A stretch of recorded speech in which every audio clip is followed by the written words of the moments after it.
Hello बच्चों, आज की क्लास में हम ये अगेन कुछ प्रॉब्लम सॉल्व करेंगे और ये बेसिकली हमारा होगा पार्ट आई गेस 3। पार्ट 1 और पार्ट 2 ऑलरेडी अपलोड हो चुके हैं। मैं उनका लिंक ऊपर आपको आई बटन पर दे दूंगा। तो ये बेसिकली हमारा पार्ट 3।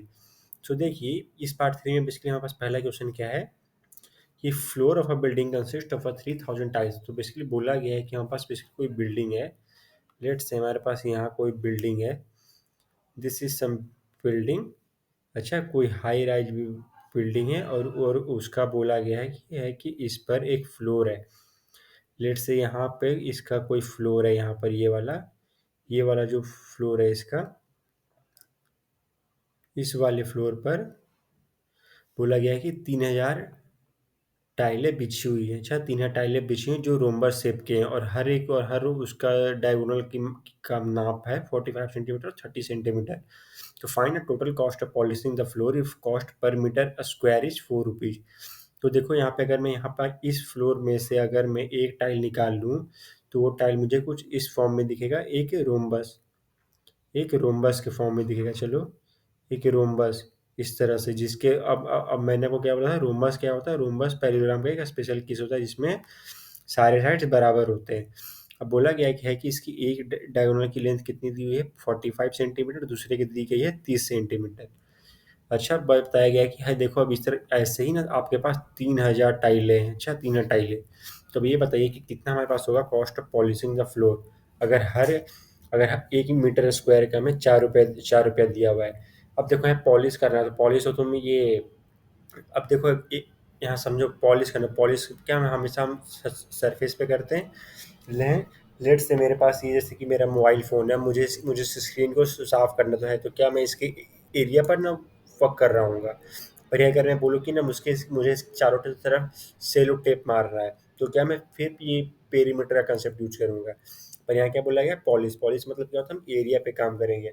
इसलिए हम यहाँ पे ये एरिया में निकालेंगे। और जैसा कि आप देख सकते हैं यहाँ पे कॉस्ट भी मीटर स्क्वायर यानी कि एरिया में दी हुई है। तो आइए इसे सॉल्व करते हैं। तो देखो, हम क्या बोलेंगे कि ना, हम बोले सबसे पहले बोलेंगे एरिया ऑफ सिंगल रोम्बस कितना होगा, रोम्बस टाइल इक्वल टू होगा half of D1 into D2, यानी कि 45 इंटू 30, ये 2 इंटू 15 और 45, और 45 इंटू 15 हमारा होता है, अब आप लोग करके देख ले, 45 इंटू 15 हमारे पास होता है 675 इक्वल टू 675। इसको क्या बोलेंगे, सेंटीमीटर सेंटीमीटर स्क्वायर। अच्छा, क्यों? चूंकि ये दोनों सेंटीमीटर में दिए, सेंटीमीटर स्क्वायर बोलेंगे। अब यहाँ पे क्या है, अब हमें बोला गया कि आप एरिया कैलकुलेट करें। अब यहाँ पे क्या है, देखो ये तो सिर्फ एक टाइल, क्या है, ये तो सिर्फ एक टाइल कहाँ आया है ना। ऐसे यहाँ हमारे पास 3000 टाइल है, तो हम क्या करेंगे, इसको 3000 से मल्टीप्लाई कर देंगे। 3000 से मल्टीप्लाई कर देंगे तो आंसर कितना आएगा हमारे पास, 5 3 15 5 1 7 3 21 22 2 18 19 20 20, और इस पर 3 जीरो, इतना हमारे पास क्या आ जाएगा, सेंटीमीटर स्क्वायर टोटल एरिया। अच्छा, टोटल इस फ्लोर का एरिया, जो इस फ्लोर में टाइलें लगी हुई हैं, जितनी भी टाइलें इस फ्लोर पर लगी हुई हैं, उनका उसका पूरा एरिया कितना आ गया, 2025.30 सेंटीमीटर स्क्वायर। अब बस हो गया, हमें एरिया मिल चुका है, हमें यहाँ पे ये कॉस्ट पता है, सीधा 4 से मल्टीप्लाई करके आंसर आ जाएगा हमारा, है ना। नहीं, यहाँ देखो क्या है, हम एक चीज़ यहाँ देखना भूल गए, और वो था हमारा यूनिट। ये देखो, सॉरी, यूनिट यहाँ मीटर स्क्वायर दिया हुआ है और यहाँ हमारे पास सेंटीमीटर स्क्वायर है। तो हम क्या करेंगे, इस सेंटीमीटर को हम मीटर में स्क्वायर में कन्वर्ट कर देंगे, है ना। इसको हम मीटर में, चूंकि देखो इसमें क्या, इस क्वेश्चन के हिसाब से क्या है कि भाई इसको मीटर में करना थोड़ा इजी है। अच्छा, तो देखो हमारे पास क्या है कि अगर हम क्या बोलते हैं, 100 सेंटीमीटर मिलके हमारे पास 1 मीटर बनाता है। तो देखो यहाँ पे क्या मैं इसको लिख सकता हूँ, फिर क्या मैं इसको मीटर के फॉर्म में लिखूँ, तो मैं इसको चलिए लिख 20250 मीटर स्क्वायर। क्या मैं इसको मीटर के फॉर्म में इस तरह से लिख सकता हूँ। मेरे पास बोला गया है कि भाई 100 सेंटीमीटर मिलेंगे तो 1 मीटर बनेगा। तो मैंने बोला कि ये दो जीरोज निकाल दो, तो इसको हम मीटर स्क्वायर में लिख सकते हैं इस तरह से। और फिर ये आगे कैसे होगा, इसको अब सिंपल, अब इसको आप 4 से मल्टीप्लाई करो, जो भी आएगा वो हमारा, जो जितना भी रुपये रुपये आएंगे वो हमारा आंसर होगा। आप लोग करके आगे देख सकते हो। अब आते हैं अगले क्वेश्चन पे। अगला क्वेश्चन हमें क्या बोल रहा है, क्वेश्चन नंबर 2 देखो। क्वेश्चन 2 बोला Mohan wants to buy a trapezium shaped field. ये एक ट्रेपीजियम शेप्ड फील्ड है। अच्छा, ये एक ट्रेपीजियम शेप्ड हमारे पास क्या है, इस वाले फोटो में ट्रेपीजियम शेप्ड फील्ड है। इस तरफ रोड है, इस तरफ नदी है। अब बोला गया है कि इसकी ये जो रोड वाली साइड है ना, ये आधी है, ये हाफ है ऑफ दिस साइड, यानी कि बोल सकते हैं कि क्वेश्चन के हिसाब से कि ये वाली साइड ना basically 2 times of this side, road की side. If the area of this whole field is 10,500 metre square and perpendicular distance between two parallel side से 100 मीटर, तो बताइए कि इसकी इसकी लेंथ कितनी होगी। सिंपल है, देखो मुझे एरिया ऑफ ट्रेपीजियम क्या बताया गया। एरिया ऑफ ट्रेपीजियम होता है basically distance between parallel sides. तो डिस्टेंस बिटवीन पैरेलल साइड्स हम क्या बोलेंगे, 100 metre into sum of parallel sides.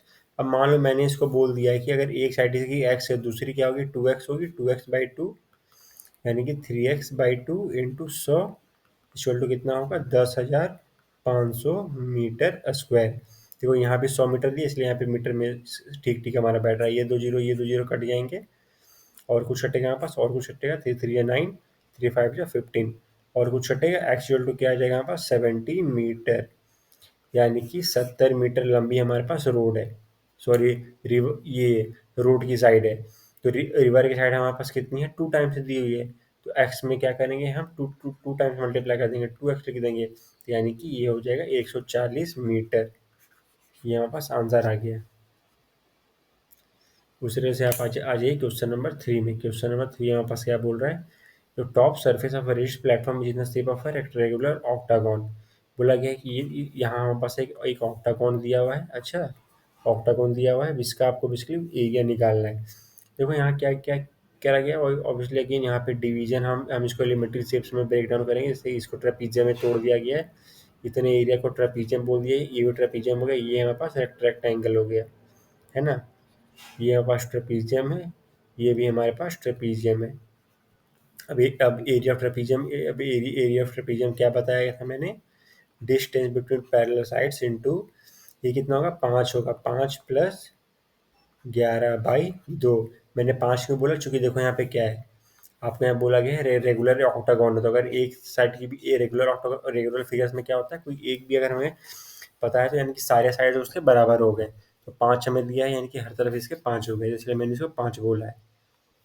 तो अब इसको आगे सॉल्व करो, ये टू बार में कट जाएगा, 5 + 11 16, 16 × 2 32 मीटर स्क्वायर। चूंकि एरिया में, अब इसको टू से मल्टीप्लाई कर दो, चूंकि दोनों तरफ ट्रेपीजियम है, ये वाला भी ट्रेपीजियम है, ये वाला भी ट्रेपीजियम है, एक ये वाला भी ट्रेपीजियम है पास, और एक ये वाला भी ट्रेपीजियम है, और दोनों एकदम बराबर है।